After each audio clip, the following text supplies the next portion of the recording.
Julian Alvarez এবং Manchester city manager Pep গার্দিওলার মধ্যে সম্পর্কে ফাটল ধরা শুরু করেছে, যে ফাটল হয়তো বিচ্ছেদেও পরিণত হতে পারে।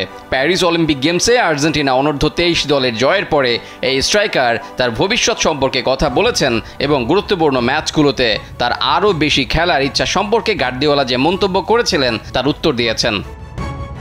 অলিম্পিক গেমস শেষ হলে আমি শান্তভাবে আমার জন্য কি চাই তা ভেবে দেখব। আমার সিদ্ধান্ত দেখার জন্য সময় হবে। আমি এখনও ঠান্ডা মাথায় ভাবিনি।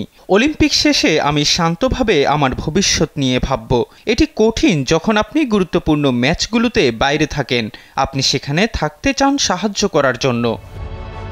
পেপ গার্দিওলাও আলভারেজের ইচ্ছাকে সমর্থন করেন। একটা ফুটবলারের গুরুত্বপূর্ণ সময় খেলার ইচ্ছা থাকাটা অস্বাভাবিক নয়, যেটা আলভারেজের মতো ফুটবলারের পাওয়া উচিত। তবে যাই হোক, এই মুহূর্তে আলভারেজের বিকল্প কাউকে দেখার ইচ্ছা গার্দিওলা নেই। আমি পড়েছি যে সে এটি নিয়ে চিন্তিত। ঠিক আছে, তাকে এ নিয়ে ভাবতে দিন, তারপর সে আমাদের জানাবে সে কি করতে চায়। আমি জানি সে গুরুত্বপূর্ণ মুহূর্তে খেলতে চায়, কিন্তু দলের বাকি 18-19 জন খেলোয়াড়ও এটাই চায়।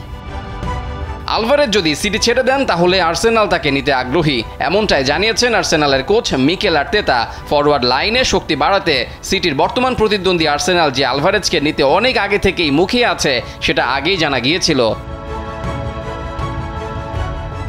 যদি আলভারেজ আর্সেনালে আসেন সেক্ষেত্রে প্রধান স্ট্রাইকার হিসেবেই খেলবেন। এই মুহূর্তে গানারদের হয়ে প্রধান সেন্টার ফরওয়ার্ড রয়েছেন প্রাক্তন সিটির খেলোয়াড় গ্যাব্রিয়েল জেজুস। গত মৌসুমে তিনি 37টি ম্যাচে গোল করেছিলেন 8টি। অন্যদিকে ইংল্যান্ডের এডি এনকেটিয়া গত মৌসুমে 36 ম্যাচে এই ফরওয়ার্ড গোল করেছিলেন 6টি।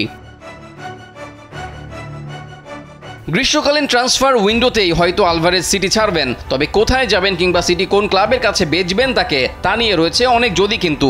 আর্সেনাল আলভারেজকে চাইলেও সেখানে সিটি তাকে দেবে কিনা সেটা নিয়ে ধোঁয়াশা রয়েছে। তবে গুঞ্জন রয়েছে সিটি ছাড়লে হয়তো স্পেনেই যাবেন বিশ্বকাপ জয়ী এই তারকা। সেক্ষেত্রে আলভারেজের ভবিষ্যৎ ক্লাব হতে পারে অ্যাটলেটিকো মাদ্রিদ। রেজাউল করিম, কালবেলা।